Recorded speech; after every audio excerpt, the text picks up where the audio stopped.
Uh, at moments, John Kerry seemed to be embracing that alternative survivor mission.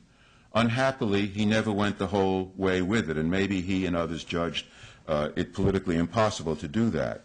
So he never asked, how can we ask a man to be the last man to die in Iraq, as he had in relation to Vietnam when he made that marvelous testimony in 1971 before the Senate subcommittee. How can we ask a man to be the last man to die for a mistake?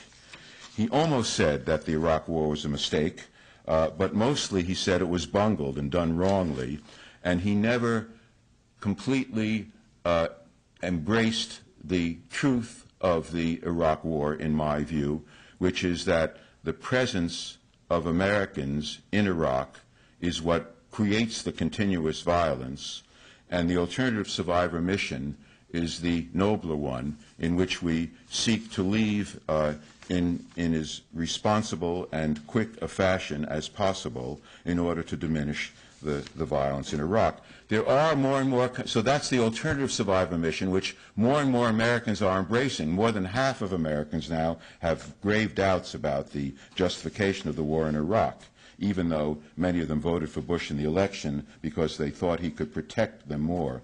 But there are more and more comparisons with Iraq and Vietnam as a quagmire, something that sounds like quicksand in which one is annihilated and cannot escape from the mess one is in. There is a possibility in all this for what can be called survivor illumination. I studied in earlier work some of the work of Albert Camus, Kurt Vonnegut, Günter Grass, their capacity to immerse themselves in their death encounters and then to write novels and nonfiction about that death encounter in which there was illumination about the historical era and about what the psyche can learn.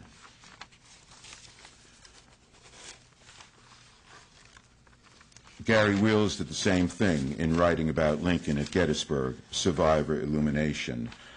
What we're realizing in seeking survivor illumination is that atrocity-producing situations are not all that America can do. When I, years ago, told some students at Yale who were quite radical that I was going to review a group of books about My Lai, they said, "Why bother? My Lai is America."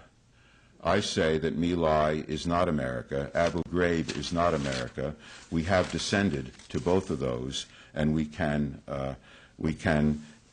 restore some of our moral compass and find more humane applications for our considerable power in the world, and that has to be our task now. I think that opposition in the near future is going to take the form of an anti-war movement, and an anti-war movement in relation to Iraq could well focus on what I'm calling this alternative survivor mission. As it is now, with the superpower syndrome, which we have to kick, we place ourselves on a treadmill and we become a Sisyphus with bombs. We can do a little better than that. And we also embrace a kind of absolute victimization. I was very moved when I went back to Hiroshima after some years and people told me, we're worried about exaggerated victimization as though only we have been victimized in the world. And the way that some of them overcame that was to meet with Holocaust survivors and exchange their experiences and understand something more about the pain and victimization in the world. We have to seek to overcome our exaggerated victimization in relation to 9/11. And we have to also allow for greater ambiguity and recognizing vulnerability as an aspect of the human condition. So here I think it's very useful, again, to return to Albert Camus, who spoke of a philosophy of limits. Camus said that to live and die as human beings, we have to refuse to be a god and embrace thought which recognizes limits. Camus also said, "He who does not know everything cannot kill everyone." Wise words. Finally, let me say that the survivor can either close down or open out.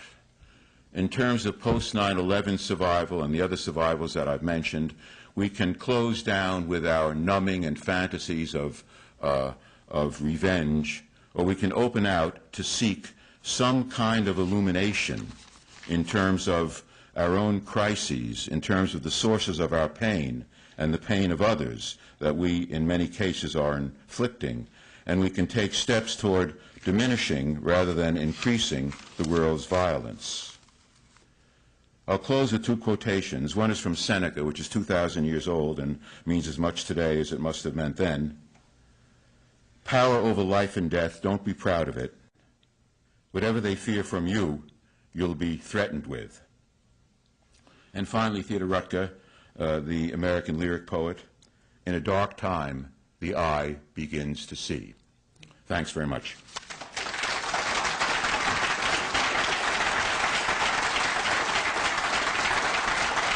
Thanks.